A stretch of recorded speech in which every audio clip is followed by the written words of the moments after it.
They say you can smell death before it comes for you. I never believed that, until the night my father poured that poison into my tea with hands that didn't shake. His fingers were steady. Practiced. Like he'd done this 1,000 times in his mind before that moment.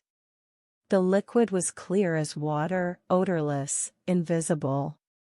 But I smelled it anyway. Or maybe I smelled the hatred rolling off his skin, thick as the oud perfume he wore to Friday prayers. He placed the crystal glass in front of me on the marble table, the same table where we'd shared meals for 22 years.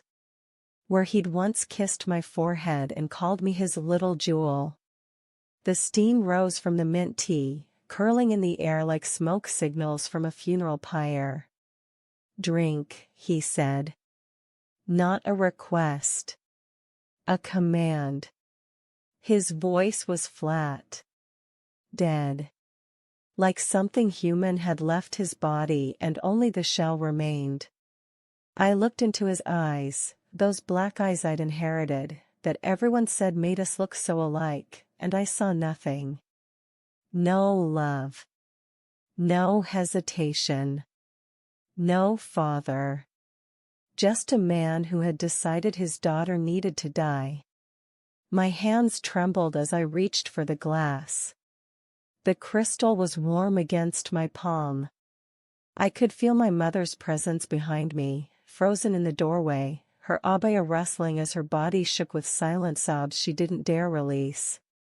My younger brother sat across from me, staring at his plate, his jaw clenched so tight I could see the muscle twitching. No one was going to save me. I lifted the glass to my lips. The heat touched my skin. And in that microsecond before the liquid could enter my mouth, I heard a voice, clear as thunder, gentle as a whisper, say one word, stop. I stopped. The glass shattered on the marble floor. I don't even remember dropping it. Mint tea and poison spread across the white stone like blood. My father's face twisted, not with concern, but with rage. Pure, unholy rage. You defiant whore, he hissed, rising from his chair. You choose him over your own father? Him. Jesus. The name my father couldn't even speak without spitting. That's when I knew I was going to die. Not from poison, from something far worse. Something slower. Something that would make an example of me. But let me take you back. Because you need to understand how a girl born into one of the wealthiest families in Riyadh, who had everything the world calls beautiful, ended up on her knees begging a god she was taught to hate, and found him waiting for her with open arms. My life was a golden cage wrapped in silk. From the outside, I had everything. Our villa in Riyadh's diplomatic quarter had 16 rooms, a marble fountain in the entrance that cost more than most people earn in a lifetime, and gardens so manicured they looked fake. My closet was filled with designer abayas from Paris, black silk embroidered with crystals that caught the light when I moved. My jewelry box overflowed with gold. 22 karat. Heavy. Expensive. Cold. I was my father's pride. His eldest daughter. Beautiful, he said. Obedient, he believed. Destined for advantageous marriage that would expand his business empire and secure our family's status among Riyadh's elite. My father, Khalid al-Rashid, was a man whose name opened doors and closed mouths. Oil money. Government connections. The kind of power that makes people bow before you finish speaking. He prayed 5 times a day, never missed Jummah prayer at the mosque, and donated millions to Islamic charities. Everyone called him righteous. Generous. A pillar of the faith. I called him Baba. And I was terrified of him. Not because he hit me, he rarely did. My father's weapon was his silence. His disappointment. The way he could look at you and make you feel like you'd committed a sin just by breathing. His love was transactional, conditional, based entirely on your usefulness to his reputation and your submission to his authority. My mother, Amina, was a ghost in her own home. Beautiful once, I imagine, but worn down by years of producing the right number of sons, hosting the right dinner parties, saying the right prayers, and swallowing every scream that tried to escape her throat. She moved through the villa like a shadow, always present but never really there. I watched her fade year by year, and I knew that was my future too. I had one brother, Ahmed, 2 years younger than me. We used to be close when we were children, whispering secrets in the garden when the adults weren't watching. But puberty built a wall between us. Suddenly I was haram, forbidden, even to my own brother. He stopped looking at me. Stopped talking to me unless absolutely necessary. By the time I was 20, he'd absorbed my father's contempt for women so completely that he looked at me the same way Baba did, like property. Like a problem to be managed. Every morning I woke up to the sound of the call to prayer echoing from the mosque nearby. Allahu Akbar. God is greatest. The words that were supposed to bring peace only reminded me that I was trapped. That my life wasn't mine. That my body wasn't mine. That even my thoughts weren't supposed to be mine. I prayed. Oh, I prayed. 5 times a day, I knelt on my prayer mat facing Mecca, forehead to the ground, reciting words I'd memorized before I could read. I fasted during Ramadan until my stomach cramped and my head pounded. I wore my hijab perfectly, not a strand of hair visible. I lowered my gaze around men. I obeyed. But inside I was screaming. Because no matter how perfectly I performed, I felt absolutely nothing. The prayers were empty rituals. The fasting was just hunger. The submission was just slavery. I kept thinking, if Allah is so merciful, why do I feel so dead inside? If Islam is the truth, why does it feel like a prison? But you don't say those things out loud. Not in Saudi Arabia. Not in a family like mine. You smile. You submit. You slowly suffocate. I was 22 years old when my father made the announcement that would destroy everything.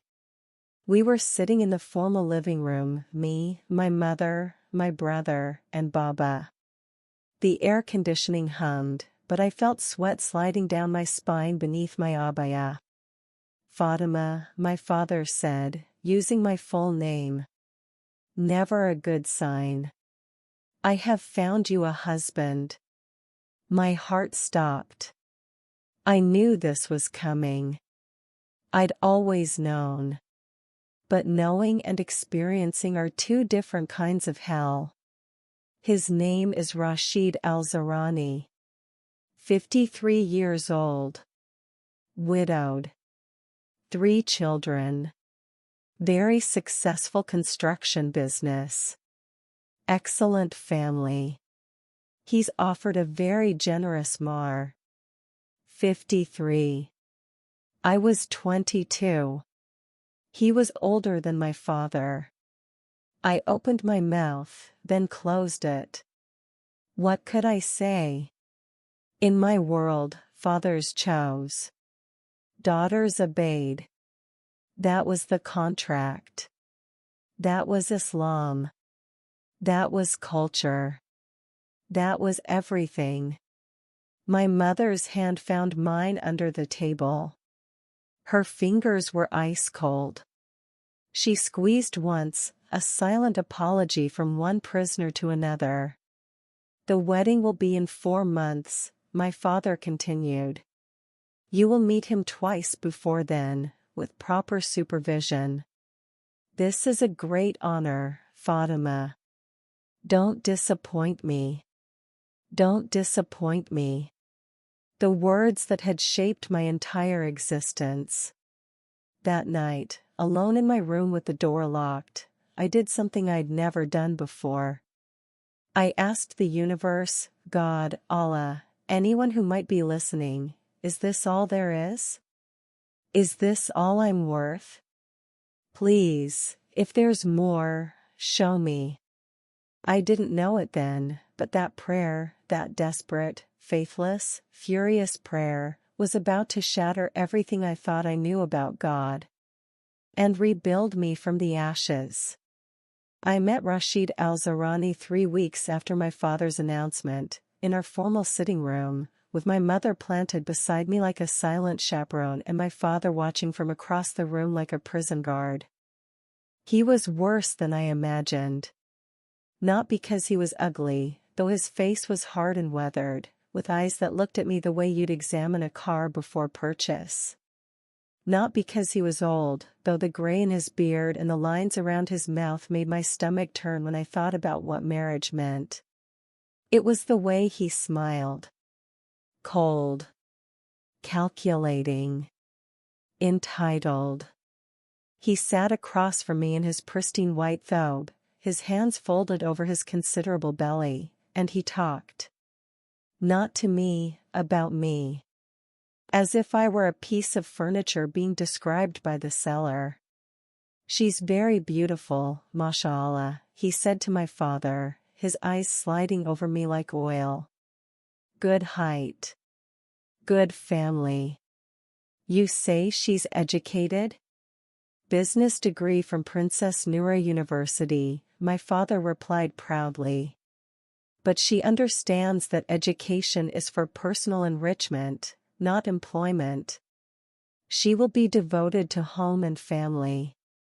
I sat there in my best abaya, emerald green silk with delicate gold embroidery, my hands folded in my lap, my eyes lowered, playing the role I'd been trained for since birth. The obedient daughter. The submissive future wife. The silent, decorative thing. And her temperament? Rashid asked. My first wife, Allah Yarama, was difficult. Opinionated. I won't tolerate that again. My father actually laughed. Laughed. Fatima is very gentle. Very obedient. She knows her place. You'll have no problems with her, inshallah. They were selling me. Right in front of me. Like livestock. Rashid leaned back, satisfied. Good. Very good. My daughters need a mother figure. Someone young enough to keep up with them, but trained properly. He finally looked directly at me. You understand what I expect from a wife, yes? This was my cue to speak. My only line in this entire humiliating theater. I lifted my eyes. Looked at him.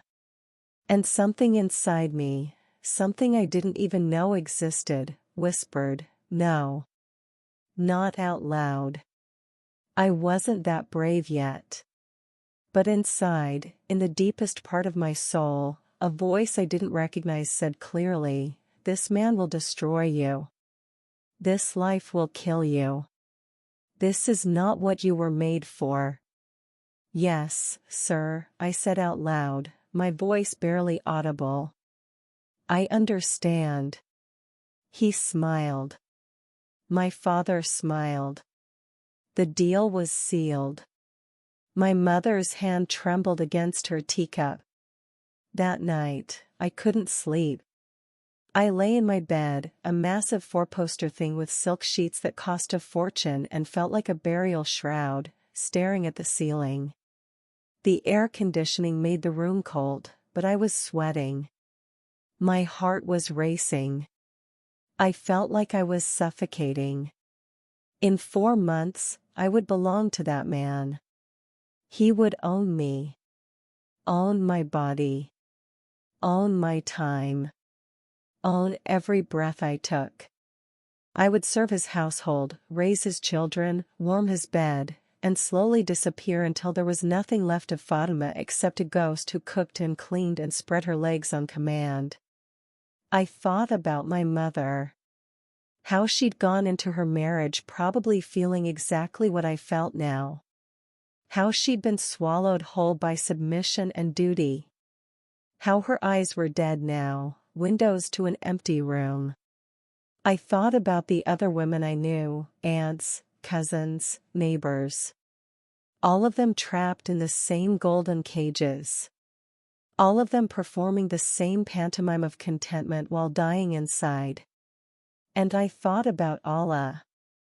I rolled out of bed and spread my prayer mat facing Mecca. I knelt down, forehead to the carpet, and I prayed with more desperation than I'd ever felt. Allah, please, I whispered into the darkness. Please don't let this happen. Please save me. I've been obedient. I've followed every rule. I've submitted to everything. Please, please show me mercy. Silence. I prayed harder. Longer. I recited every surah I knew. I begged. I bargained. I promised to be better, more devout, more grateful. Nothing. It was like praying to an empty sky. Like sending letters to an address that doesn't exist. I stayed on that prayer mat for over an hour, and with each passing minute, the silence grew heavier. More oppressive. Until it felt like a verdict. Allah, if he existed, if he cared, if he was listening, had nothing to say to me. I was alone. The next morning, my father called me into his study. This room terrified me more than any place on earth. Dark wood paneling. Heavy furniture. The smell of leather and his cologne, sharp, expensive, suffocating. Quranic verses in ornate frames on every wall, as if God himself was watching to ensure proper behavior. My father sat behind his massive desk like a judge on a throne. I stood before him like an accused criminal. Sit, he commanded. I sat. He studied me for a long moment, his black eyes, my eyes, completely unreadable. Then he opened a drawer and pulled out a velvet box. He slid it across the desk toward me. Rashid sent this for you. Open it. My hands shook as I lifted the lid.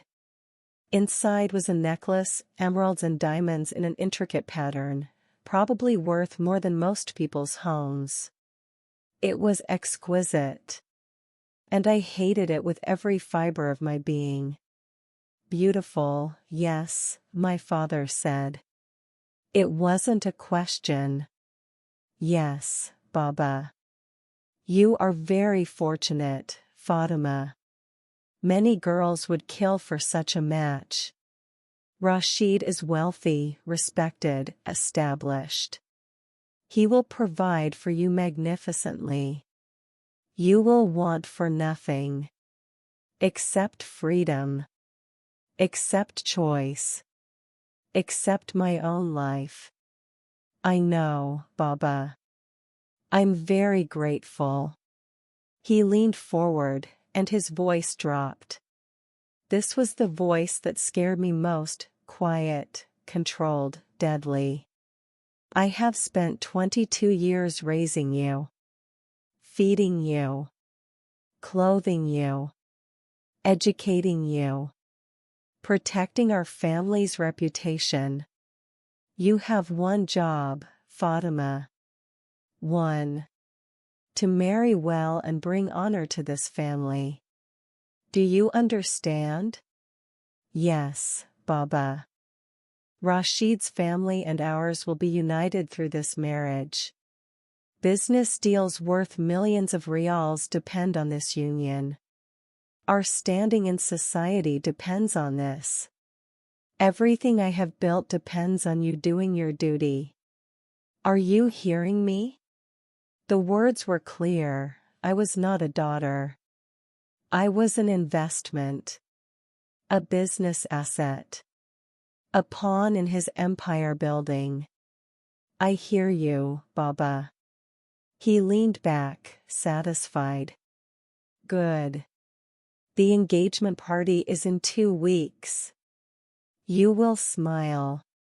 You will be gracious.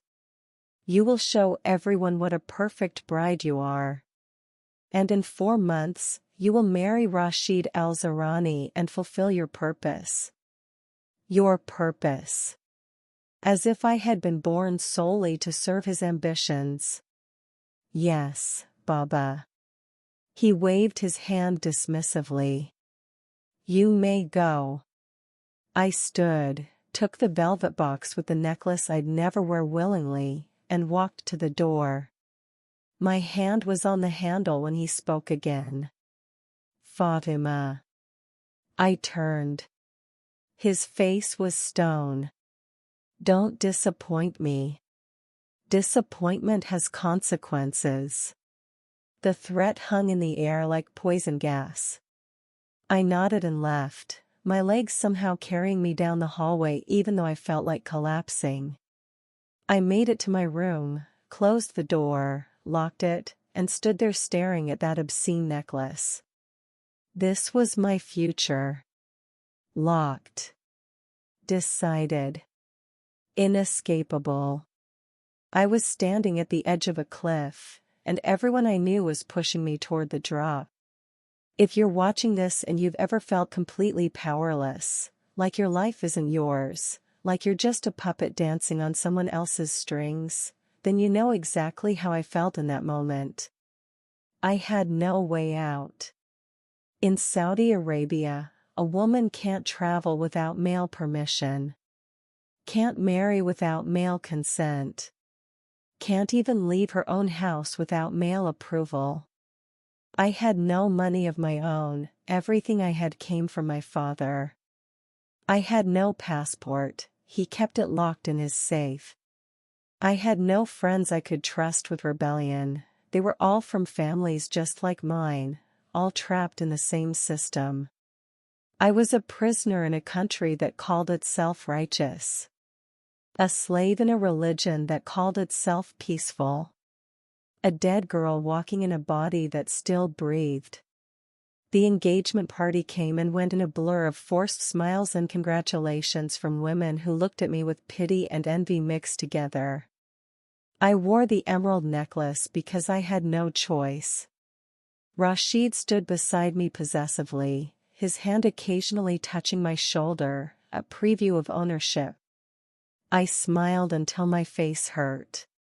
I accepted congratulations from people who didn't see a human being, just a successful transaction.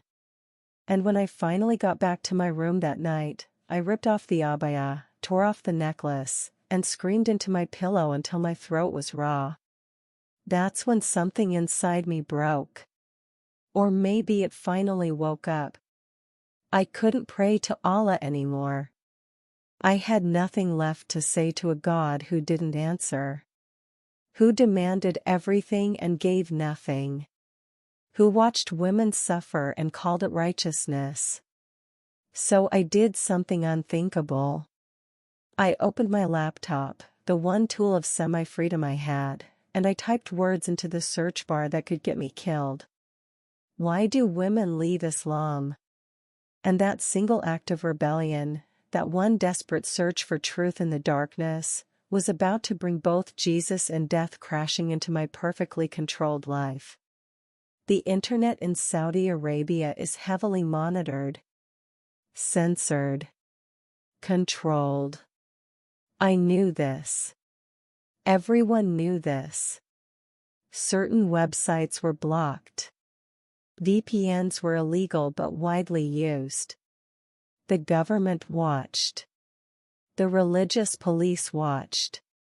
Even family members watched each other, ready to report anything haram to maintain their own righteousness.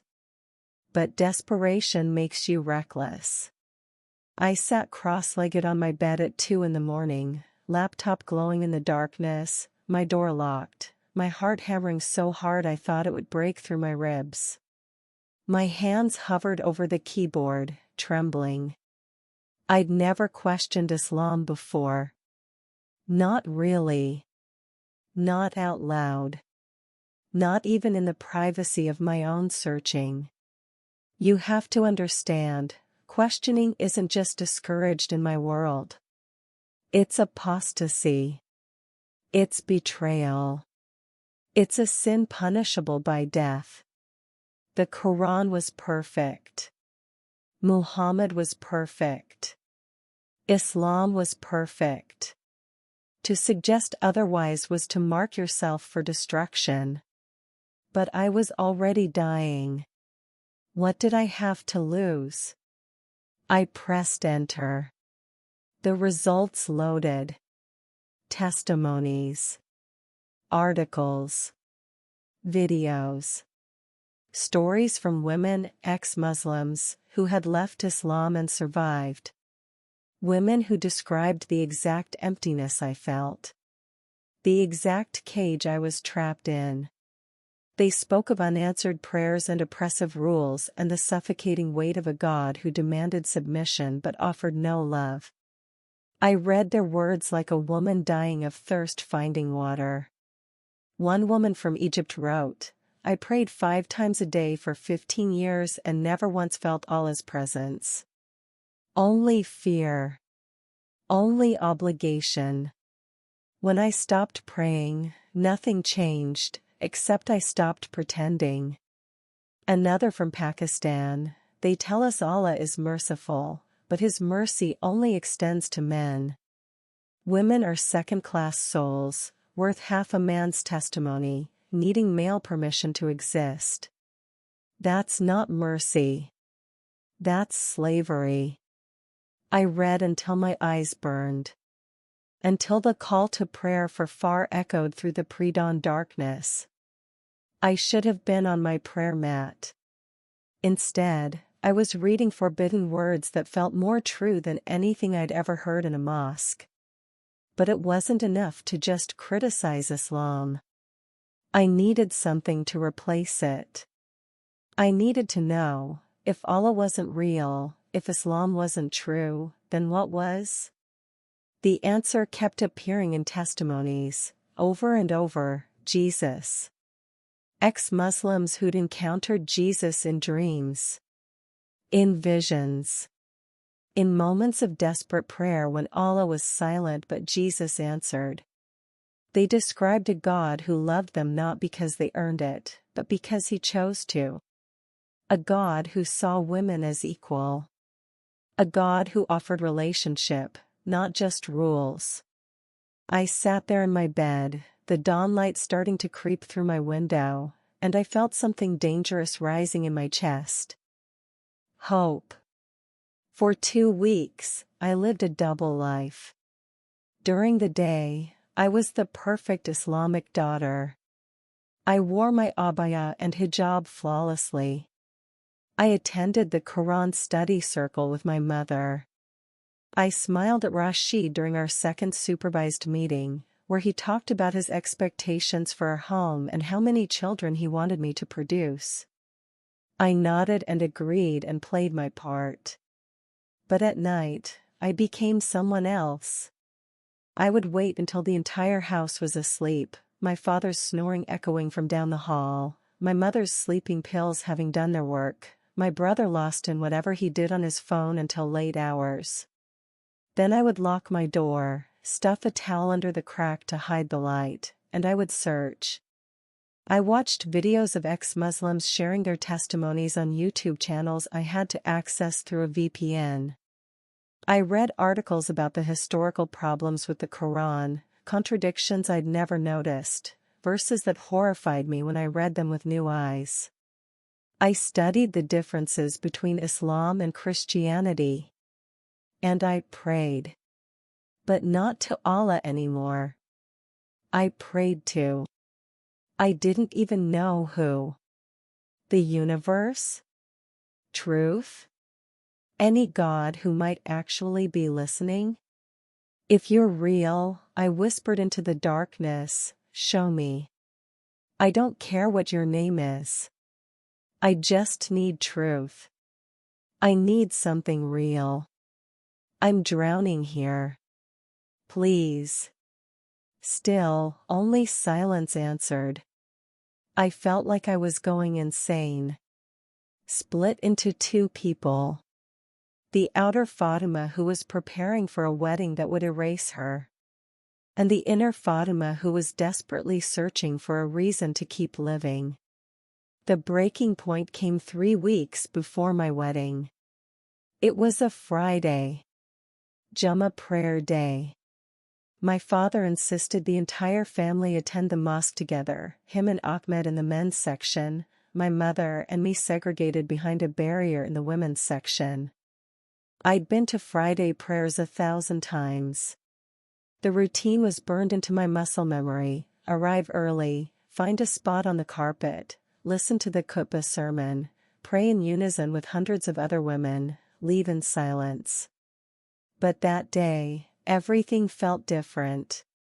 The imam's voice boomed through the speakers, echoing off the walls decorated with geometric patterns and Quranic calligraphy. He was preaching about the virtues of obedient wives. About how a woman's highest purpose was submission to her husband. About how a wife who refused her husband's bed would be cursed by angels until morning.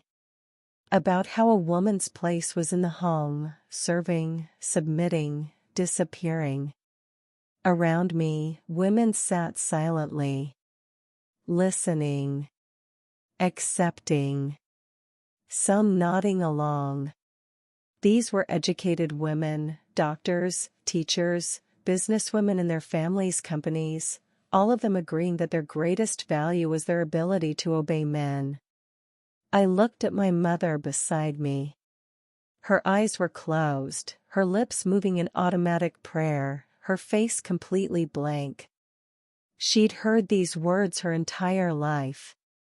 They'd hollowed her out. And suddenly, I couldn't breathe. The walls felt like they were closing in. The smell of perfume and bodies and incense was suffocating. The imam's voice became a roar in my ears, every word a hammer driving me deeper into the ground. I stood up abruptly. My mother's eyes flew open, alarmed. Other women glanced at me. You don't leave during the khutbah. You don't stand when everyone else is sitting. You don't disrupt. I didn't care. I stumbled toward the exit, my legs barely working, my chest tight. I made it to the courtyard outside, the women's section courtyard, surrounded by high walls to protect us from male eyes, and I collapsed onto a bench, gasping for air.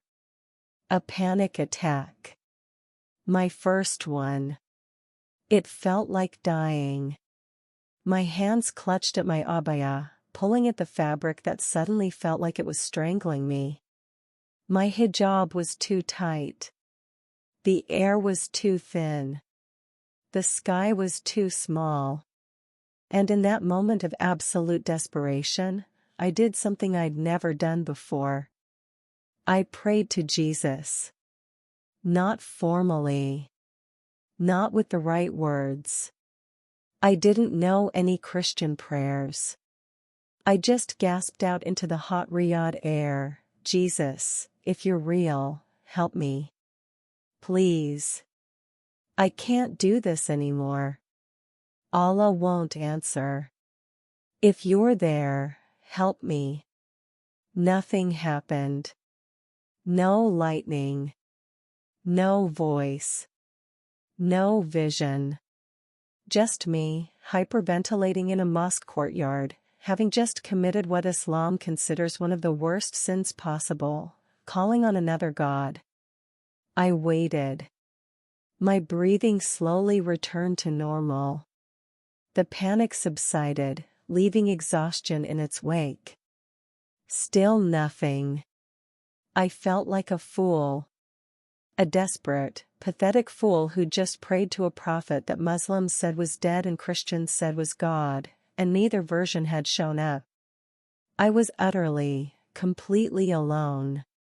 My mother found me 10 minutes later. She sat beside me silently for a moment, then spoke in a voice so quiet I almost didn't hear it. "I know," she said. My blood turned to ice. "Know what?" "That you're struggling.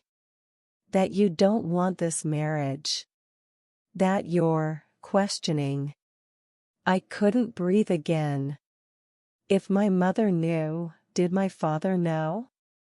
Was I about to be dragged home and punished? Or worse? Ummi. She held up her hand. "I'm not going to tell your father. But Fatima." She finally looked at me, and her eyes were full of tears. "There is no escape. I know what you're feeling because I felt it too, 30 years ago. But this is our life. This is what Allah has decreed for women. We submit. We endure. We survive. What if Allah is wrong?" The words escaped before I could stop them. My mother's face went white. She looked around frantically to make sure no one had heard. "Don't you ever say that again. Do you understand? Never. That kind of talk will get you killed. Maybe I'd rather be dead than married to Rashid." The slap came so fast I didn't see it. My mother, gentle, silent, broken Amina, struck me across the face hard enough to make my ears ring. "You will not speak like that," she hissed, her voice shaking with something between terror and fury. "You will not destroy this family with your selfishness. You will marry Rashid. You will do your duty. And you will thank Allah for the privilege. Do you hear me?" I held my burning cheek and stared at this woman who had given birth to me, and I saw it clearly. She wasn't trying to save me. She was trying to ensure I suffered the same fate she had. Misery loves company. If she had to be buried alive by this religion and culture, then so did I. "Yes, Ummi," I whispered. She stood, straightened her abaya, wiped her eyes. "Come. Your father will be looking for us." I followed her back inside the mosque like a prisoner walking to execution. That night, I made a decision. If I was going to be forced into this marriage, if I was going to have my entire life erased and replaced with Rashid's purposes and my father's ambitions, then I was going to know the truth first. Whatever it was. Wherever it led. I was going to read the Bible. In Saudi Arabia, possessing a Bible is illegal. You can be arrested, imprisoned, deported if you're foreign, or worse if you're a citizen caught trying to convert. The religious police have raided homes for less. But I didn't care anymore. I was already dead inside. What more could they take from me? I spent 3 hours researching how to get a Bible in Riyadh. The answer: you couldn't. Not physically. Not without incredible risk. But digital? That was different. I downloaded a Bible app onto my phone, disguised in a folder with other innocent apps. I waited until midnight. Locked my door. Turned off all the lights. And with my phone's brightness turned down as low as possible, I opened it. My hands were shaking so badly I could barely navigate the screen. I didn't know where to start. So I just searched, Jesus women. The results led me to stories I'd never heard. Jesus talking to a Samaritan woman, alone, in public, breaking every social rule. Jesus defending a woman caught in adultery when religious men wanted to stone her. Jesus allowing women to follow him, learn from him, support his ministry. Women who were the first witnesses to his resurrection. I read story after story of Jesus treating women like human beings. Like equals. Like daughters of God who mattered just as much as sons. Tears streamed down my face in the darkness. Then I found a verse. John 8 verse 36. I read it 3 times, and each time it felt like someone was reaching into my chest and jump-starting my dead heart. So if the Son sets you free, you will be free indeed. Free. A word I'd never associated with God before. Allah demanded submission. The word Islam literally means submission. But Jesus offered freedom? I read until my eyes couldn't stay open. Until the battery on my phone was almost dead. Until the first call to prayer began at dawn. And for the first time in months, maybe years, I fell asleep feeling something other than despair. I felt the tiniest, most dangerous spark of possibility. I didn't know it then, but Jesus had heard my desperate prayer in that courtyard. He was already moving. Already orchestrating a miracle so impossible that it would shatter every chain holding me captive. But first, he was going to let me come to the end of myself. So that when he showed up, I would know without any doubt that it was him. I became addicted to the Bible the way people become addicted to drugs. Every night, I craved it. Needed it. Counted down the hours until everyone was asleep and I could lock my door and disappear into those forbidden pages. I read with a hunger I'd never felt for the Quran, not out of duty or fear, but because something in those words was feeding a part of me that had been starving my entire life. I started with the Gospels. Matthew, Mark, Luke, John. The life of Jesus, Isa, as we called him in Islam, though the Islamic version was a pale shadow compared to who I was discovering.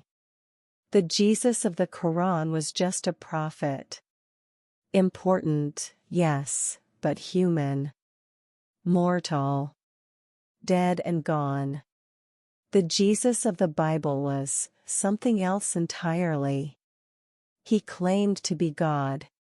He forgave sins, something only God could do. He accepted worship. He said, I am the way, the truth, and the life. No one comes to the Father except through me. He said, before Abraham was, I am taking the name of God himself. Either this man was exactly who he claimed to be, or he was a lunatic. There was no middle ground.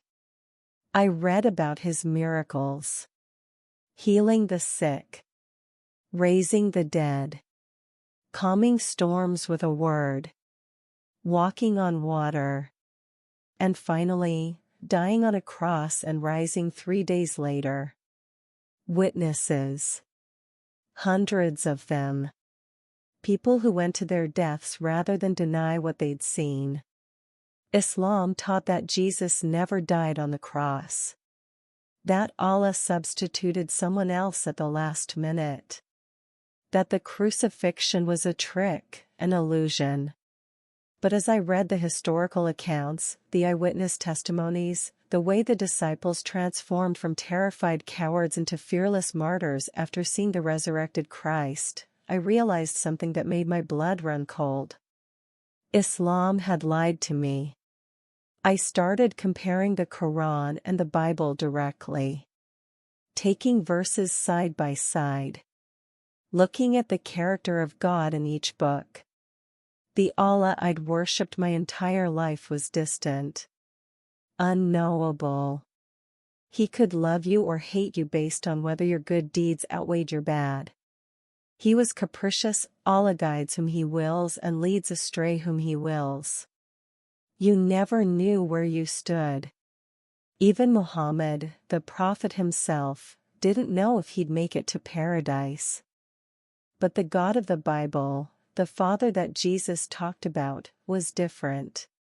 He was personal. Loving. He called people His children, not His slaves. He pursued them.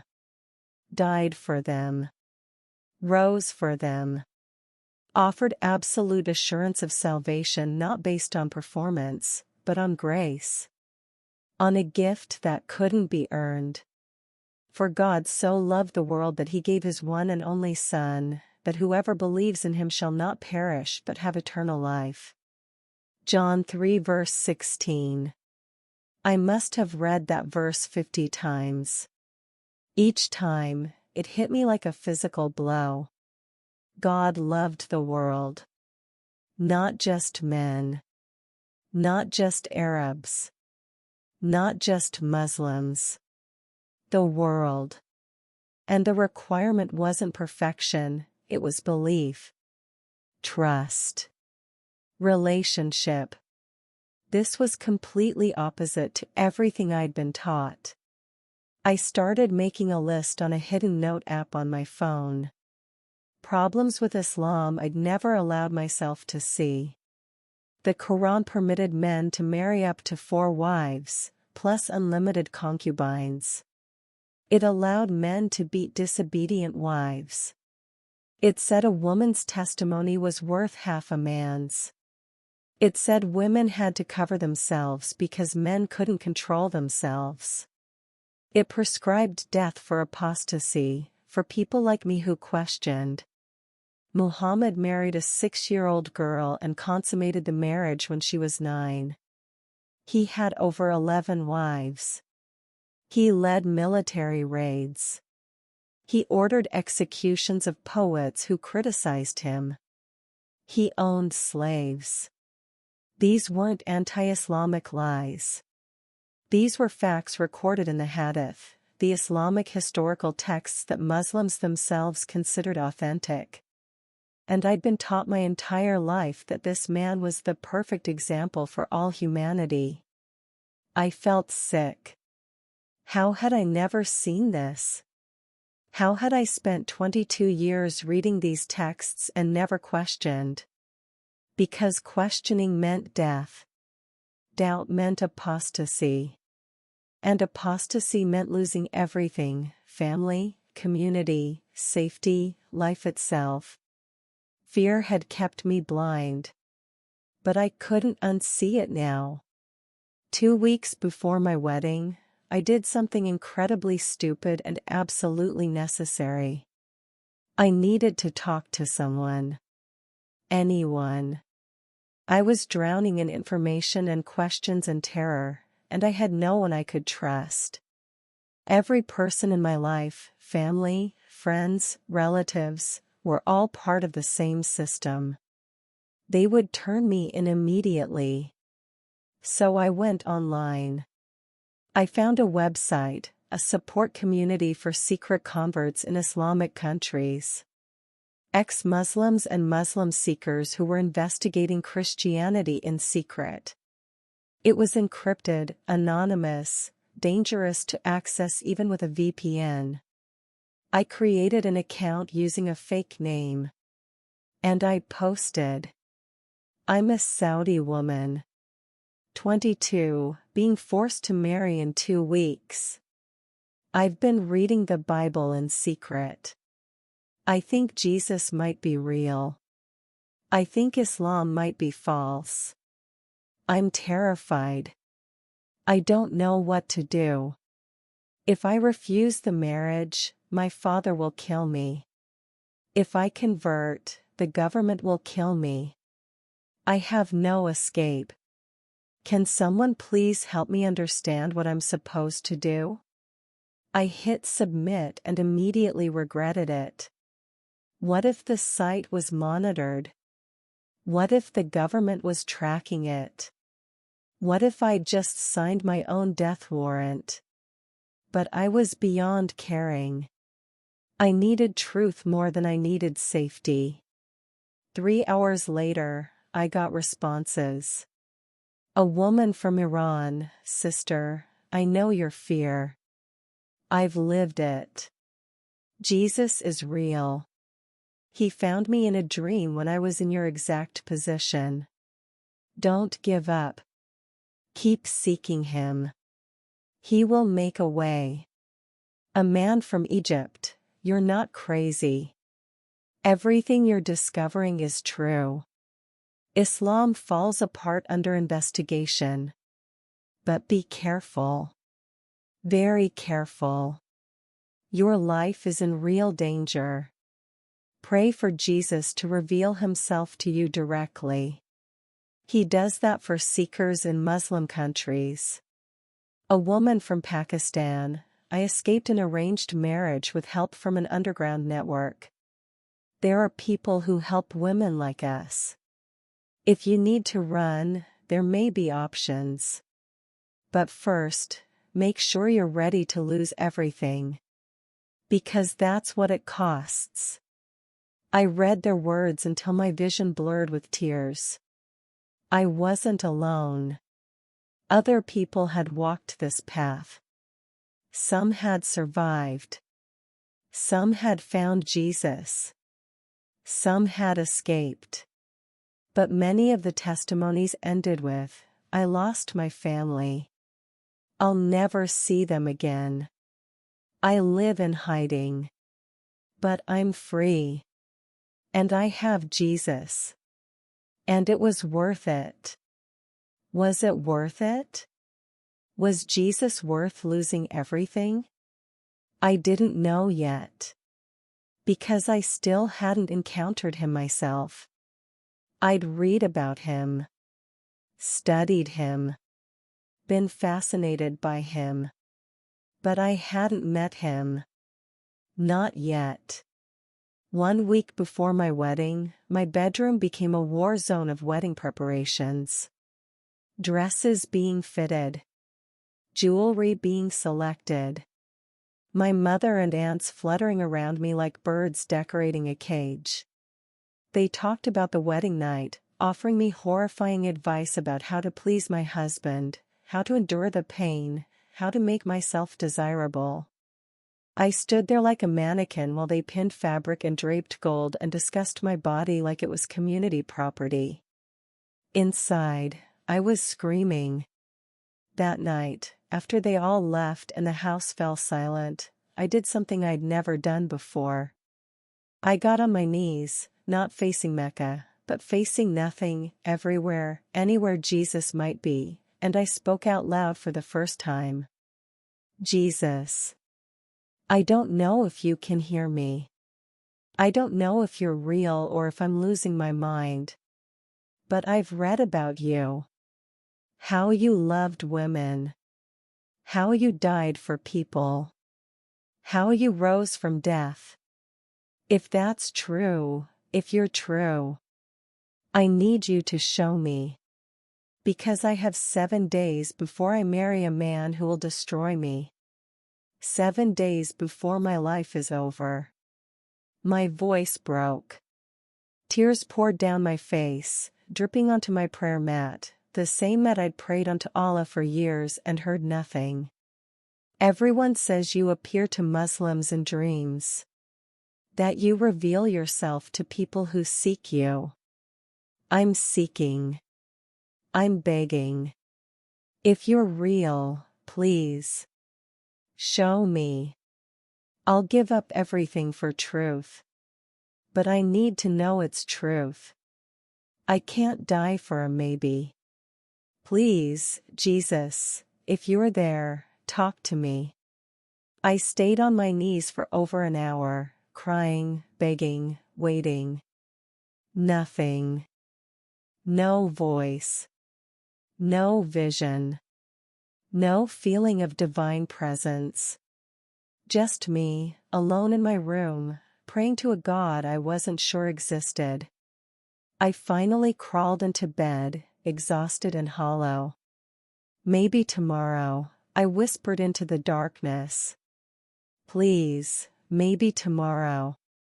I fell asleep with my Bible app open on my phone, hidden under my pillow like a talisman.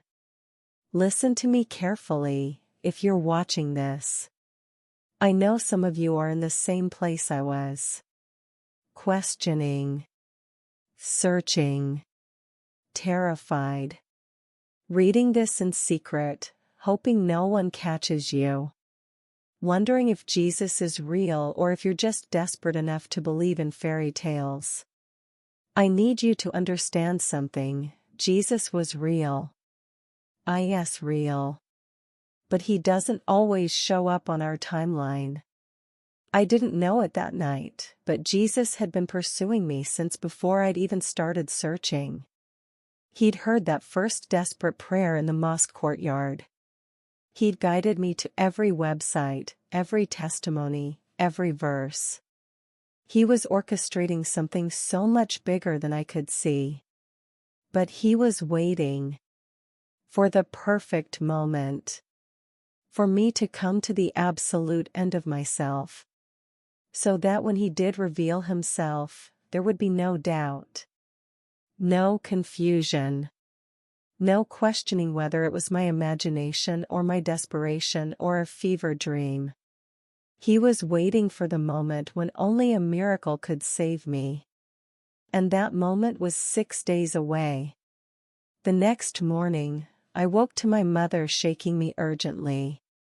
Fatima, get up. Your father wants to see you immediately. The tone of her voice sent ice through my veins. This wasn't a normal summons. Something was wrong. I pulled on my abaya and hijab with shaking hands and followed her downstairs. My father was in his study, and he was not alone. Rashid was there. My future husband. At 7 a.m. Unscheduled. And the look on both their faces told me that my world was about to collapse even faster than I'd anticipated. My father gestured to a chair. Sit. I sat. He picked up his phone and turned the screen toward me. On it was a screenshot, a message board post.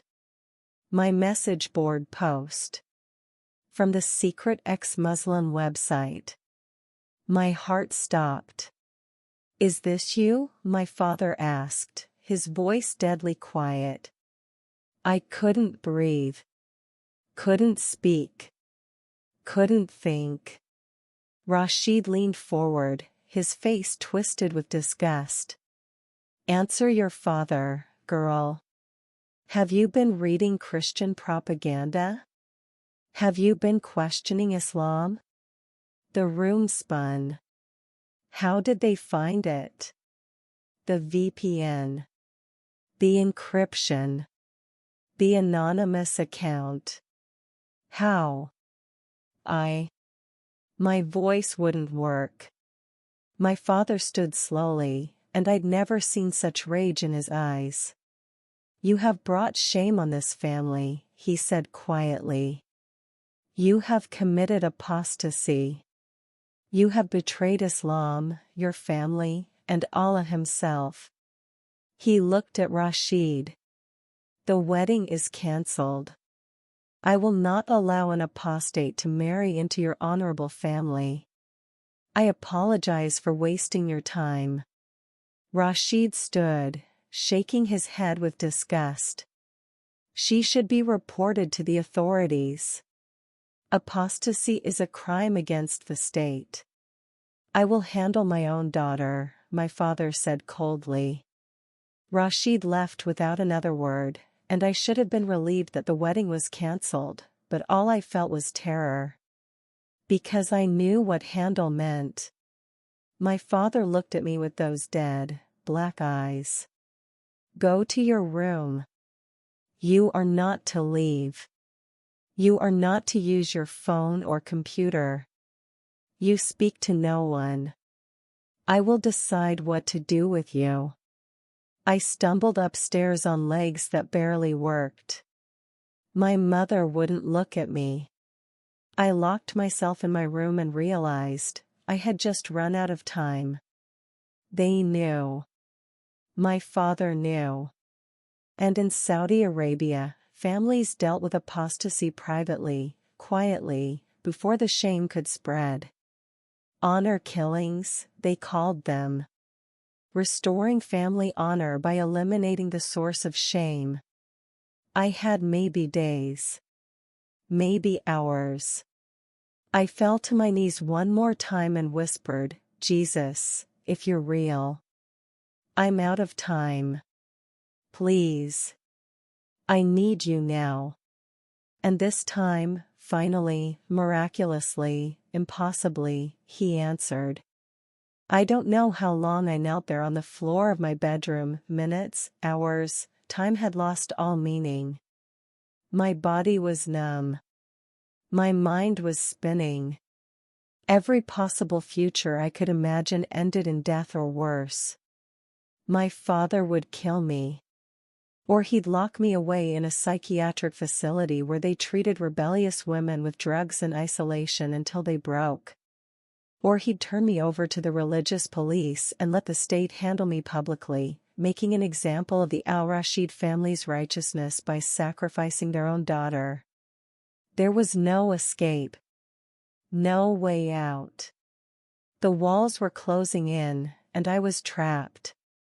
I pressed my forehead against the carpet, tears soaking the fabric beneath me, and I whispered the only prayer I had left. Jesus, they're going to kill me. I don't want to die without knowing the truth. Please. I'm begging you. Show me who you are. If you're real, if any of this is real, I need to see you. I need to know. Please. My voice dissolved into sobs. Raw. Desperate. The kind of crying that comes from the deepest part of your soul when you've reached the absolute end. And then, something changed. The air in my room shifted. I can't describe it any other way.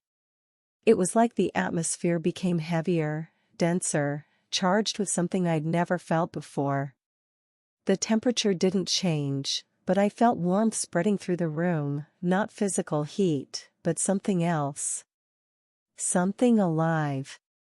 I lifted my head, my heart pounding. The afternoon sunlight coming through my window seemed brighter somehow, almost golden, though it was the same sun that had been there moments before. And then I felt it, a presence. Unmistakable. Undeniable. Someone was in the room with me. I wasn't alone anymore. Fatima. The voice. Oh God, the voice. It didn't come from any direction, not from my left or right, not from the door or window. It came from everywhere and nowhere at once. It resonated through the air, through my body, through my very bones. It was gentle as a whisper but powerful as thunder. Male, but unlike any human voice I'd ever heard. And it spoke my name with such love, such deep, impossible, overwhelming love, that I started sobbing harder. I looked up. He was standing there. Jesus. I know how this sounds. I know skeptics will say it was stress, hallucination, desperation creating what I wanted to see. But I am telling you, he was there. As real as any person I've ever seen. More real. Somehow more solid, more present than anything else in the room. He wasn't what I expected. The Jesus of Western paintings, pale skin, blue eyes, flowing blonde hair, wasn't there. The man standing in my room looked Middle Eastern, which of course he was. His skin was olive bronze, his hair dark and thick, his beard neat. He wore simple robes, white and cream-colored, that seemed to glow with their own light. But it was his eyes that undid me. His eyes were like nothing I'd ever seen. Deep brown, almost black, but filled with something that made me catch my breath, an infinite depth of compassion and knowing. When he looked at me, I felt completely seen. Every secret, every sin, every doubt, every fear, every desperate prayer, he saw it all. And instead of condemnation, his eyes held only love. Pure, unconditional, devastating love. I couldn't move. Couldn't speak. Could barely breathe. "Don't be afraid," he said, and his voice wrapped around me like a blanket. Like safety. Like home. Are you? I couldn't finish the question. My throat was too tight. He smiled. The gentlest, saddest, most beautiful smile I'd ever seen. "I am," he said simply. "I am the one you've been seeking. I am the one who has been seeking you." "Jesus?" I whispered. "Yes." That one word shattered every doubt I'd ever had. Not because of the word itself, but because of the authority in it. The truth. When he said yes, it wasn't just confirmation, it was revelation. It was certainty. It was every answer to every question I'd ever asked. He was real. Jesus was real. Standing in my bedroom. Looking at me with eyes full of love. I started shaking uncontrollably. "I'm going to die," I gasped. "My father is going to kill me. I'm out of time. I don't know what to do." Jesus took a step closer, and though he didn't touch me, I felt something wash over me. Peace. Actual, tangible peace. The panic that had been clawing at my chest for days, weeks, months, it just stopped.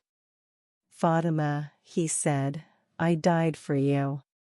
Do you think I would let you die before your time?" His words hit me like a physical force. He died for me. Not for humanity in general. For me. Fatima al-Rashid. The girl who'd spent her whole life worshipping the wrong God. The girl who'd discovered truth too late. The girl who was about to be murdered for apostasy. He died for me. "I don't understand," I choked out. "Why? Why would you die for someone like me? I worshipped Allah my entire life. I rejected you. I didn't even know you were real until 2 weeks ago." "I know," he said gently. "I've known you since before you were born. I've watched you your entire life. I've heard every prayer, even the ones you prayed to the wrong name. I've seen every tear. I've felt every moment of your pain. Then why didn't you help me sooner?" The question burst out before I could stop it, edged with anger and grief. "Why did you let me suffer so long? Why did you wait until I was about to die?" He didn't look offended. He looked sad. Deeply, profoundly sad. "Because you had to come to the end of yourself," he said quietly. "You had to see that Islam couldn't save you. That your father couldn't save you. That your own strength couldn't save you. You had to reach the place where only I could reach you. Where you would know, absolutely know that what happens next is a miracle. Not coincidence. Not luck. Me. Tears streamed down my face. What happens next? His eyes held mine, and I saw eternity in them. I saw the cross. I saw him dying, bleeding, suffering, taking on the weight of every sin I'd ever committed and ever would commit. I saw him rising from the dead, victorious over death itself. And I saw him here, now, with me, because that victory was for me. I'm going to save you, he said simply. But first, you have to choose me. Not out of fear. Not just to escape your father. Not because you have no other options. You have to choose me because you want me. Because you believe I am who I say I am. I do, I said immediately. I believe you. I believe you're the Son of God. I believe you died and rose again. I believe you're the only truth. Then say yes to me, Fatima. Give me your life, not the broken pieces your father wants to destroy, but all of it. Your past, your present, your future. Your pain, your fear, your hope. Give it all to me, and I will give you life. Real life. Eternal life. Freedom. I didn't hesitate. I fell forward, prostrating myself before him the way I'd prostrated myself in Islamic prayer 1,000 times, but this was completely different. This wasn't obligation. This wasn't fear. This was worship. Pure, voluntary, overwhelming worship. Yes, I sobbed into the carpet. Yes, Jesus. I give you everything. Take my life. It's yours. All of it. I'm yours. The moment the words left my mouth, something happened inside me. I felt it physically, like something cold and dark that had been wrapped around my heart my entire life suddenly snapped and fell away. Like chains I didn't even know I was wearing broke apart and clattered to the ground. Like I'd been holding my breath for 22 years and finally gasped in air. Light flooded through me. Warmth. Joy. A sense of rightness so profound I started laughing and crying at the same time. I felt clean. Forgiven. Free. I felt loved, really, truly loved, for the first time in my entire life. I looked up, and Jesus was smiling at me. Not the sad smile from before, but a smile of pure joy. Welcome home, daughter, he said. Daughter. Not slave. Not servant. Daughter. I wanted to stay in that moment forever. To freeze time and just bask in his presence. But he spoke again, and his voice became more urgent. Fatima, listen carefully. Your father is planning to poison you tomorrow night. He's already obtained the poison.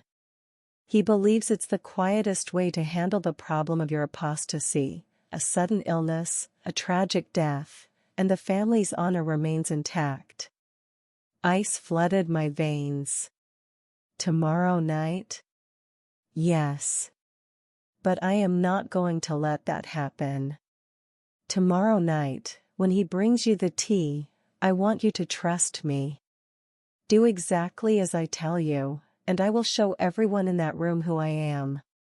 Your father. Your mother. Your brother. They will see my power, and they will have to choose what to do with it. What do you want me to do? I whispered. When he tells you to drink, refuse. When he insists, Tell him that Jesus Christ has revealed his plan to you, and that Jesus will protect you. Then, trust me, drink the tea. My eyes widened in horror. Drink the poison? His eyes held mine with absolute certainty. I conquered death itself, Fatima. Do you think poison can harm you when I say it won't? I'm going to perform a miracle that will leave no doubt, for you, for your family, for everyone, that I am God. But you have to trust me. Can you do that? Every logical part of my brain screamed no. But the part of me that had just encountered Jesus, that had felt his love, his power, his truth, knew with absolute certainty that he wouldn't let me die. I trust you, I said. He smiled again. Good. This time tomorrow, you will be free. Your chains are already broken, Fatima. Tomorrow, everyone else will see it. He began to fade, not walking away, but simply becoming less solid, less visible, like he was made of light that was slowly dimming. Wait. I called out. Will I see you again? His voice came from everywhere, growing softer. I am always with you. Even when you can't see me. Especially then. I will never leave you. Never forsake you. You are mine now, Fatima. Forever. And then he was gone.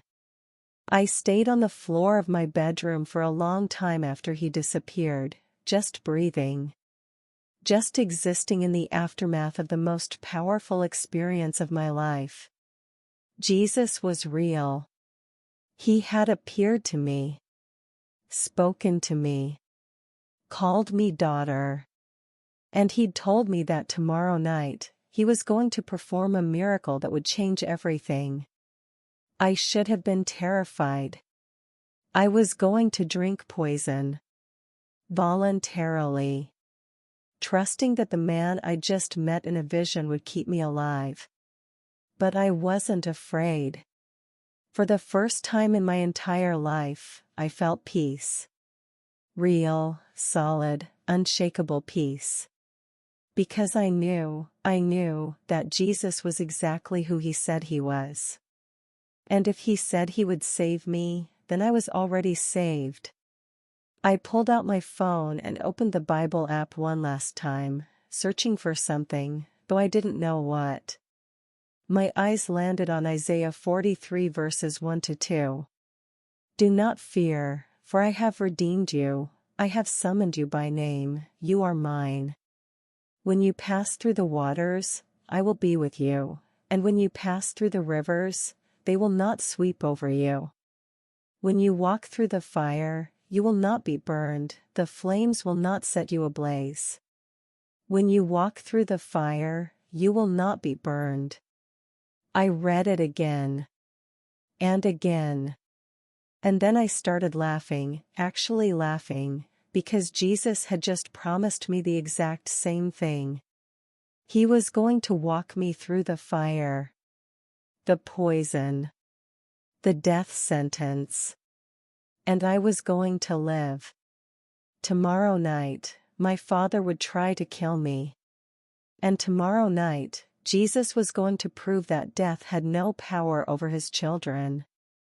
I closed my eyes and whispered one more prayer, but this time it wasn't desperate or afraid. It was full of faith. Thank you, Jesus. Thank you for choosing me. Thank you for loving me. Tomorrow, show them who you are. Show them your power. And whatever happens after that. I trust you. I slept that night better than I'd slept in months. Because I wasn't alone anymore. I belonged to Jesus. And nothing, not my father, not poison, not death itself, could take that away from me. The next day passed like a funeral procession. I woke to the call to prayer at dawn, but for the first time in my life, I didn't get up to pray toward Mecca.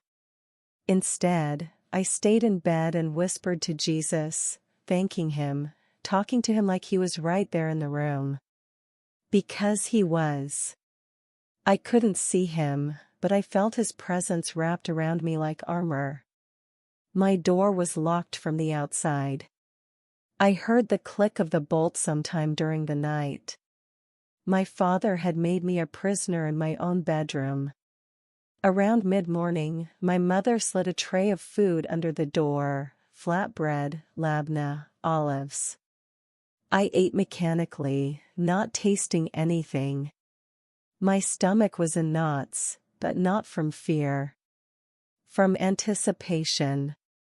Tonight, Jesus was going to do something impossible. Tonight, everything would change. I spent the day reading the Bible on my phone, absorbing every word like I was storing up ammunition for a war. I read about Shadrach, Meshach, and Abednego walking into the fiery furnace and coming out without even the smell of smoke on their clothes. I read about Daniel in the lion's den, protected by angels while the king who threw him there paced all night in terror. I read about Peter walking on water, sinking when he doubted, but saved the moment he cried out to Jesus. These weren't fairy tales. They were testimonies. Proof that the God I now served was the God of impossible rescues. And tonight, I was going to need one. The sun set. The Maghrib call to prayer echoed across Riyadh. The sky turned from gold to purple to black. And then I heard footsteps in the hallway. Heavy. Deliberate. My father's footsteps. The bolt on my door clicked open. The handle turned. And Khalid al-Rashid entered my room carrying a silver tray with a single crystal glass filled with mint tea. The same tea he'd tried to make me drink the night Jesus appeared to me. But this time, I knew what was in it. Death. My mother stood in the doorway behind him, her face pale and drawn. My brother Ahmed was there too, his expression cold and righteous. They'd come to witness.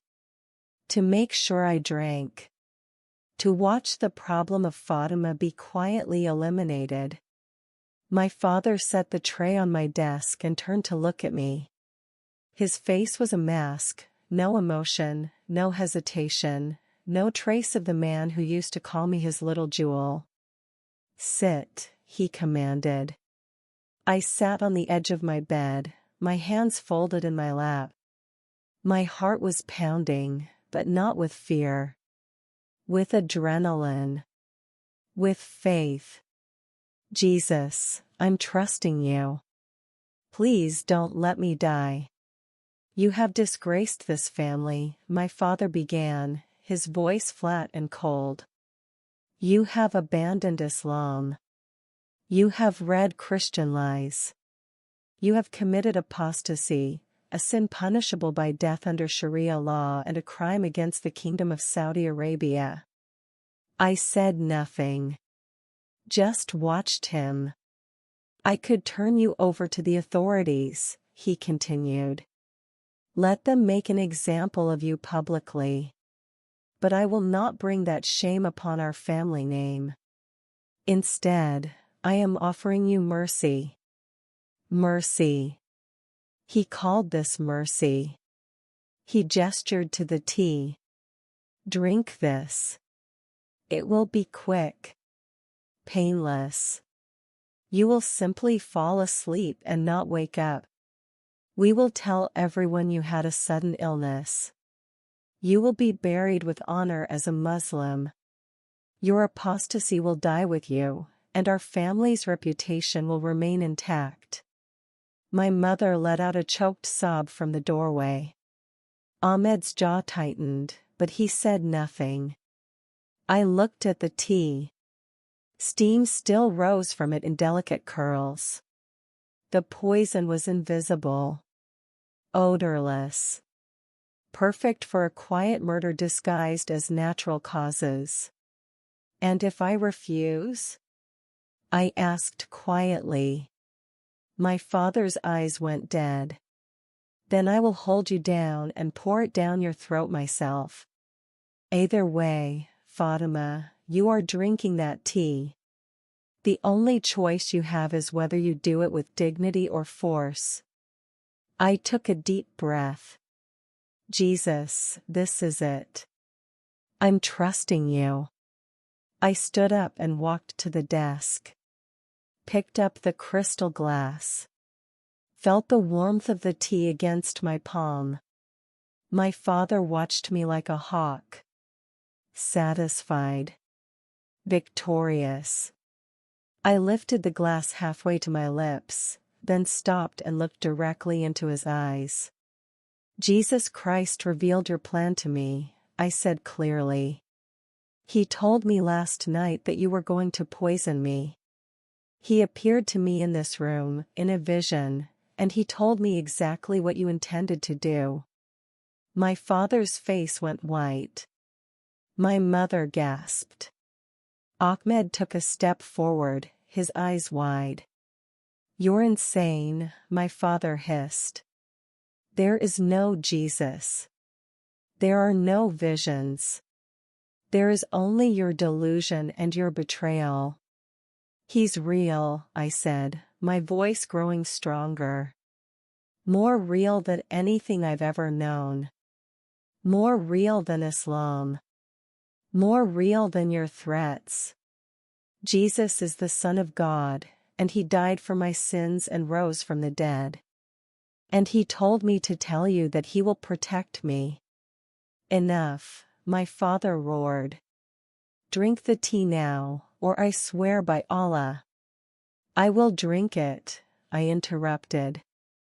Because Jesus told me to. He told me to trust him. He told me that poison cannot harm me when he says it won't. So I'm going to drink this tea, Baba. And when I don't die, when Jesus protects me, you will know that he is God. The room went completely silent. My mother was shaking, tears streaming down her face. Ahmed looked between me and my father like he was watching someone lose their mind. My father stared at me with an expression caught between rage and something else, fear.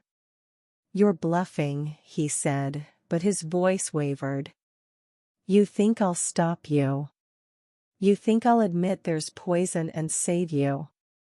I won't. Drink it, Fatima. Let's see your Jesus save you. I lifted the glass to my lips. My mother screamed, and oh. But I tilted the glass and drank. The tea was hot and sweet, mint and sugar flooding my mouth. I swallowed once. Twice. 3 times. Drained the entire glass. And then I set it down on the desk and looked at my father. Now we wait, I said quietly. The first minute was the longest of my life. My father stood frozen, his eyes locked on me, watching for the first signs of the poison taking effect. My mother had collapsed against the doorframe, sobbing uncontrollably. Ahmed was pale, his hands clenched into fists. I felt nothing. No pain. No burning. No dizziness. Just the normal sensation of having drunk hot tea. Jesus, I'm trusting you. Please. Please let this be real. 2 minutes. 3 minutes. My father's confidence began to crack. His eyes narrowed. What kind of poison did you use? He muttered to himself. It should be working by now. 5 minutes. 10 minutes. I sat down on my bed, completely calm.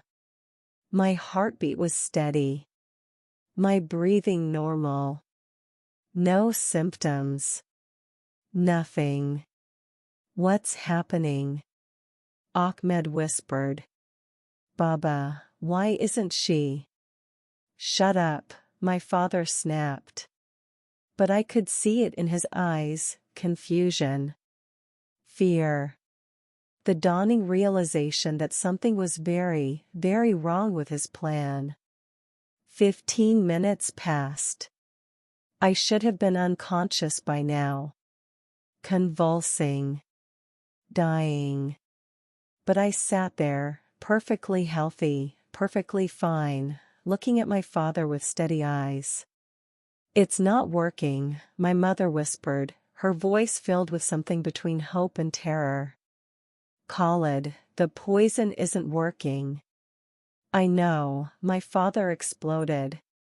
He spun toward me, his face twisted with rage and something else, something I'd never seen in him before. Fear of the supernatural. What did you do? He demanded.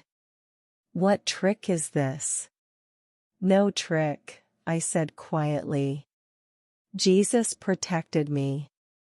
Just like he said he would. You tried to kill me, Baba. You put poison in that tea, don't deny it, and you watched me drink it. But I'm not dead. I'm not even sick. Because the God I serve is more powerful than your poison. More powerful than your hatred. More powerful than death itself. I stood up and took a step toward him. He actually backed away from me. Jesus Christ is real, I said, my voice ringing with absolute certainty. He is the Son of God. He is the way, the truth, and the life. Islam is a lie, Baba. Muhammad was a false prophet. Allah is not God. But Jesus is exactly who he claimed to be. And he just proved it by keeping me alive when I should be dead. The room felt electric. Charged. Like the air before a lightning strike. My father's hands were shaking. His face had gone from white to red to purple. This is impossible. The poison was, I tested it, it should have. Nothing is impossible for Jesus, I said. You wanted to kill me quietly to protect your honor. But Jesus wanted to reveal himself loudly to save your soul. All of your souls. I looked at my mother, still collapsed in the doorway, her eyes wide with shock. Then at Ahmed, who was staring at me like I'd transformed into something otherworldly. He's giving you a choice right now, I continued. You just watched a miracle. An undeniable, impossible miracle. I drank poison that should have killed me, and I'm standing here without a scratch because Jesus protected me. You can explain it away. You can call it a coincidence or a mistake or my insanity. Or you can accept the truth, that Jesus is God, and he's offering you the same salvation he gave me. My father's face contorted. Get out, he suddenly screamed. Get out of my house. You are not my daughter. You are dead to me. Get out. I'd been waiting for those words. Hoping for them. Because they were my freedom. Gladly, I said. I walked to my closet, pulled out a small bag I'd secretly packed the night before, just a few clothes, my identification papers I'd stolen from my father's study, what little money I had hidden away, and I slung it over my shoulder. My mother found her voice. Fatima, no.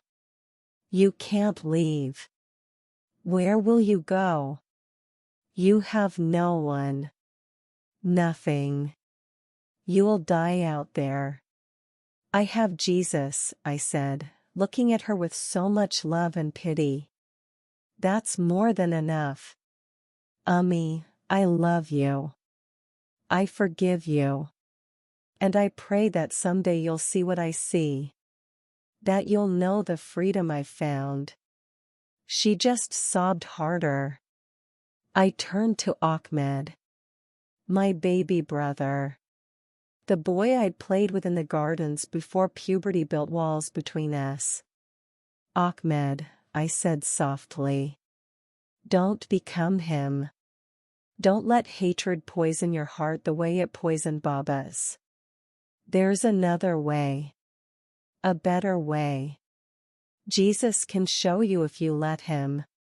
He looked away, his jaw tight, refusing to meet my eyes. Finally, I looked at my father. The man who'd raised me, provided for me, and then tried to murder me when I became inconvenient. I forgive you, Baba, I said. For the loveless childhood. For the forced marriage. For the poison.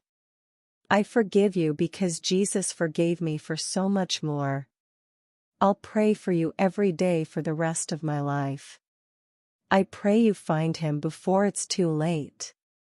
His face twisted with pure hatred. You are not my daughter.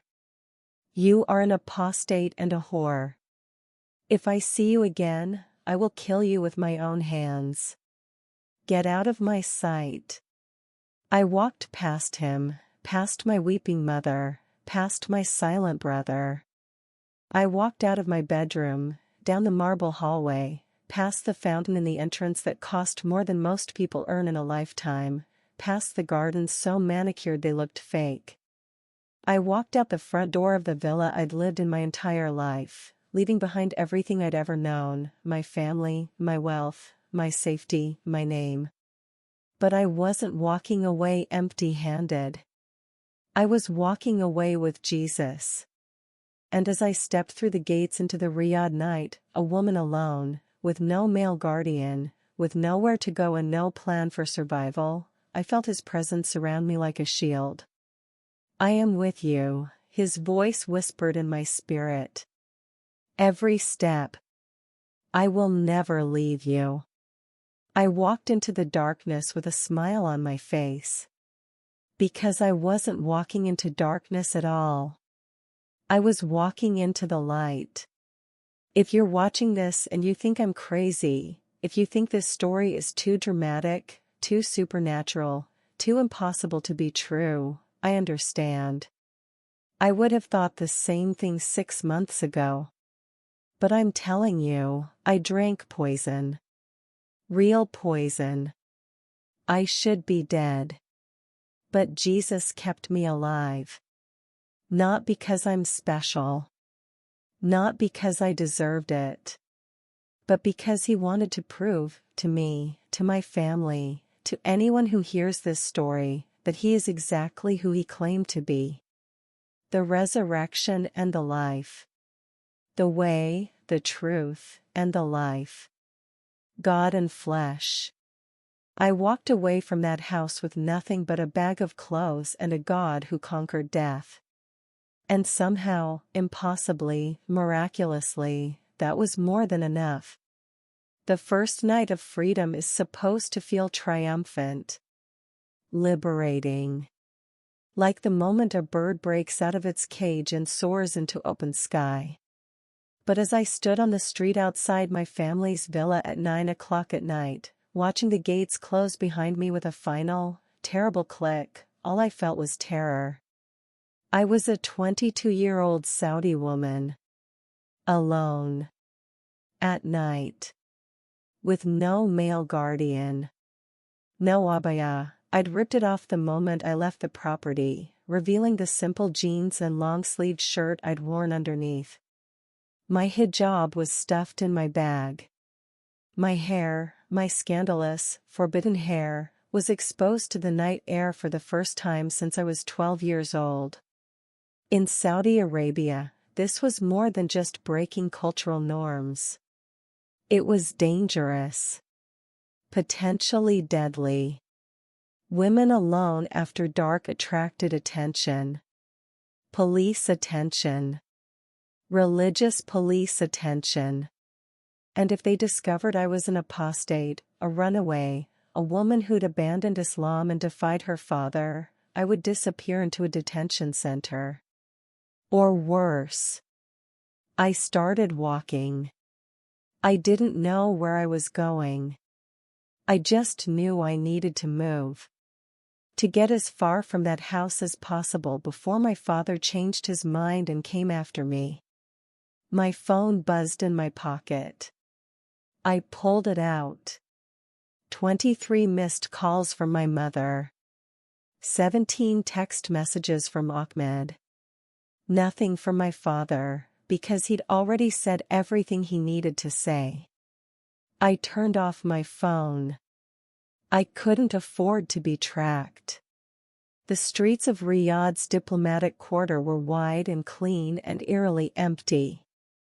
Luxury cars sat parked behind high walls. Streetlights cast long shadows. The call to Isha prayer echoed from a nearby mosque, and I heard it differently now, not as a call to worship, but as a reminder of everything I was running from. I walked for 30 minutes, my small bag bouncing against my hip, my legs shaking with exhaustion and adrenaline. I passed a few people, men in thobes who looked at me with suspicion, a group of women in full niqabs who whispered to each other as I passed. I didn't belong here anymore. I was marked. Different. Dangerous.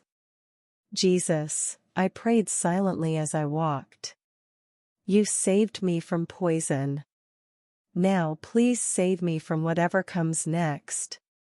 I have no idea what I'm doing. I need you to guide me. And as if in answer, my feet carried me toward the one place I'd thought of during my desperate research weeks ago, the underground network. The people who helped women like me escape. I just had to find them. I'd read about them on the secret forums, a loose network of Christians, human rights activists, and ex-Muslims who operated in the shadows of Saudi Arabia, helping people flee religious persecution. They were incredibly careful, incredibly secretive, and incredibly dangerous to contact. But I had no choice. I found an internet cafe, one of the few places still open this late, filled with teenagers playing video games and men watching soccer matches. I paid cash for 30 minutes of computer time, sat in the back corner, and logged into the encrypted forum using the cafe's Wi-Fi. My hands shook as I typed a new message. I need help. I'm a Saudi woman. Ex-Muslim. Just escaped my family tonight. They tried to poison me for converting to Christianity. I have nowhere to go. No money. No passport, my father has it. Please, if anyone is in Riyadh and can help, I'm desperate. I don't have much time. I hit send and stared at the screen, willing a response to appear immediately. Nothing. 5 minutes passed. 10 minutes. 15 minutes. And then, a private message notification. My heart leapt. I clicked on it. Stay where you are. Someone will contact you within 1 hour. Do not use your phone. Do not go outside. Wait. That was it. No name. No details. Just a command to wait and trust a complete stranger. I had no other options. I stayed at that computer terminal, pretending to browse random websites while my mind raced. Who were these people? Could I trust them? What if this was a trap? What if it was the religious police pretending to help so they could catch apostates? But Jesus had protected me from poison. Surely he would protect me now. 53 minutes later, a woman approached my table. She was maybe 40 years old, wearing a simple black abaya and hijab, her face kind but cautious. She sat down across from me without asking permission and spoke in perfect Arabic, her voice barely above a whisper. "Are you Fatima?" I nodded, afraid to speak. "I'm Maryam. Not my real name, but it's what you can call me. I need to ask you some questions, and I need you to answer honestly. Lives depend on this, yours, mine, and others. Do you understand?" "Yes," I whispered. "Did your family really try to poison you?" "Yes. My father. Last night. I drank it, but Jesus protected me. I should be dead, but I'm not." Her eyes widened slightly, but she didn't call me crazy. "You're a new believer?" "Very new. Jesus appeared to me 2 nights ago in a vision. I gave my life to him. Tonight my father tried to kill me for it. He kicked me out." Miriam studied my face for a long moment, as if reading something written there. Then she nodded. "Okay. I believe you. Here's what's going to happen. You're going to come with me right now. We have a safe house, a place where women like you can hide while we arrange escape routes out of the country. You'll stay there for a few days, maybe a week, while we work on getting you out of Saudi Arabia." "Out of the country?"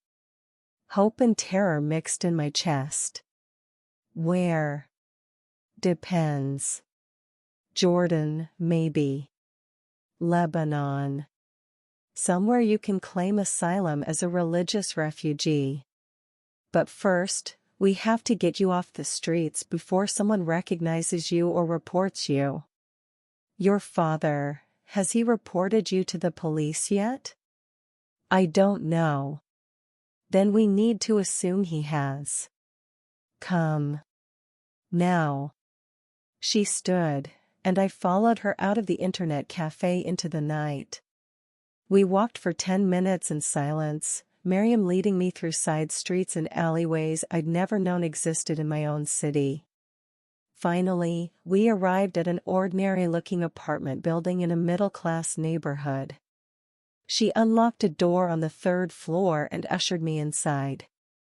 The apartment was small, clean, and completely nondescript.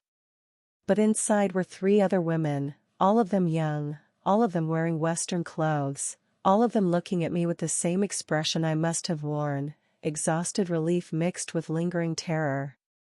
"This is Fatima," Miriam announced. "She just escaped tonight.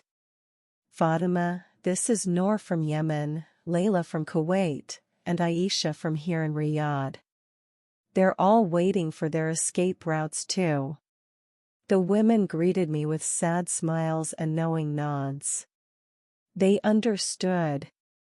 They'd all walked the same path. Miriam gestured to a small couch. "Sit. Eat. There's food in the kitchen. You're safe here for now. I'll be back tomorrow with updates on your case. In the meantime, rest. You've been through hell." She left, and I collapsed onto the couch, suddenly aware of how exhausted I was. My entire body ached. My mind was spinning. Noor brought me a plate of rice and chicken, and I ate mechanically, not tasting anything. "What happened to you?" Layla asked gently, sitting across from me. And I told them. Everything. The forced marriage. The Bible. Jesus appearing to me. The poison. The miracle. Walking out. By the time I finished, all 3 women were crying. "Jesus saved you," Aisha whispered. "He actually physically saved you. Yes, I said. He's real. He's so real. We stayed up late into the night, sharing our stories. Noor had fled an abusive husband who beat her for reading the Bible. Layla's family had discovered her secret baptism and tried to have her committed to a psychiatric hospital. Aisha had been engaged to her cousin and ran away the night before the wedding. All of us had lost everything. Family, money, security, home. But all of us had found Jesus. And somehow, sitting in that small apartment with 3 women who understood, I felt the richest I'd ever been. The next morning, I woke to pounding on the apartment door. We all froze. Noor's eyes went wide with terror. Layla grabbed my hand. Police, a male voice shouted from the other side. Open this door immediately. My blood turned to ice. They'd found us. Someone had reported the safe house. We were trapped. Back bedroom. Aisha hissed. There's a fire escape. But before we could move, the door burst open. 3 religious police officers stormed in, their faces hard and righteous. Nobody move, the lead officer shouted. We stood frozen as they swept through the apartment, checking rooms, looking for who knew what. The lead officer's eyes landed on me, and something in his expression shifted. Recognition. You, he said, pointing. Fatima al-Rashid? My heart stopped. He knew my name. My father had reported me. Come with us. Now. No, I said, the word escaping before I could stop it. His face darkened. That wasn't a request. He stepped toward me, reaching for my arm. And then, something happened. The officer's hand was inches from my shoulder when he suddenly froze. His face went white. His eyes widened, staring at something behind me, something I couldn't see. What? He gasped. What is that? The other 2 officers were staring too, their faces pale with shock. Do you see? One of them whispered. An angel, the lead officer breathed. There's an angel standing behind her. I spun around. I saw nothing. Just the empty living room wall. But they saw something. All 3 of them saw something that terrified them. The lead officer stumbled backward, his hand trembling. We made a mistake. Wrong apartment. Wrong woman. We're leaving. And they did. They turned and walked out, moving quickly, glancing back over their shoulders like they were being chased by something invisible. The door slammed shut behind them. We stood in stunned silence for a full minute. What just happened? Layla finally whispered. Jesus, I said, my voice shaking. He sent an angel. They saw it. I didn't, but they did. Aisha started laughing, the kind of laughter that comes from relief and shock and overwhelming gratitude. He's protecting you. Actually, physically protecting you. 2 miracles in 2 days. The poison. The angel. Jesus wasn't just real. He was actively, supernaturally involved in my life.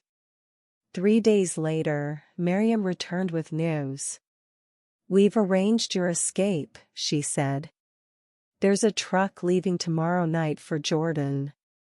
The driver is one of us, a Christian who smuggles refugees across the border. It's dangerous. If you're caught, you'll be imprisoned, possibly executed. But if you make it, you can claim asylum in Jordan and eventually resettle somewhere safe. What about my passport? I asked. My father has it. We've arranged a forged one. It's not perfect, but it should get you through if the guards don't look too closely. I looked at the other women, Noor, Layla, Aisha. We'd become sisters in just 3 days. What about them? They have their own routes being arranged. Different times, different methods. It's safer that way. We hugged goodbye, crying, promising to find each other someday on the other side of freedom. The next night, I climbed into the back of a truck carrying textiles, hidden beneath layers of fabric, breathing through a small air hole. The driver said nothing to me, just closed the door and started the engine. We drove for hours. Through checkpoints where I held my breath and prayed silently while guards inspected papers. Through the desert darkness where every bump in the road felt like it might be my last. And finally, in the early morning hours, the truck stopped. The driver opened the door. "You're in Jordan," he said simply. "Welcome to freedom." I climbed out on shaking legs and looked around. A refugee processing center. People milling about. A Jordanian flag flapping in the wind. I'd made it. Against all odds, against my father's threats, against the Saudi government, against death itself, I'd made it. I fell to my knees right there in the dirt and I sobbed. "Thank you, Jesus," I whispered. "Thank you for saving me. Thank you for protecting me. Thank you for freedom." I lost everything in my escape. My family, I'll never see them again. My mother's face. My brother's laugh from when we were children. Even my father, as much as he tried to kill me, he's still my father. That loss is a wound that will never fully heal. My wealth, the luxury, the comfort, the security of never worrying about money. I went from a mansion to a refugee tent. My country, I can never go back to Saudi Arabia. If I do, I'll be arrested or killed. My homeland is forever closed to me.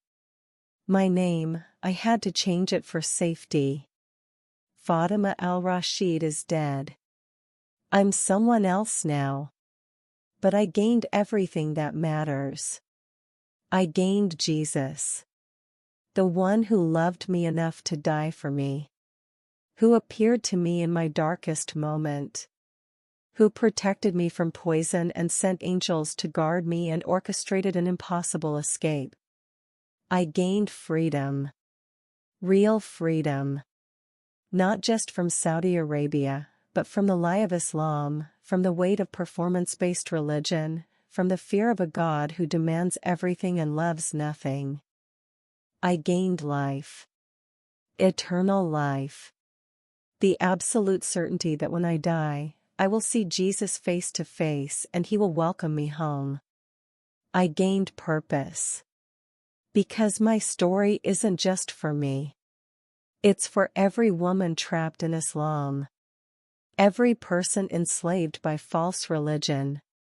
Every soul searching for truth in the darkness. Jesus wants you to know, he's real. He's powerful. He's loving. And he's worth losing everything to gain.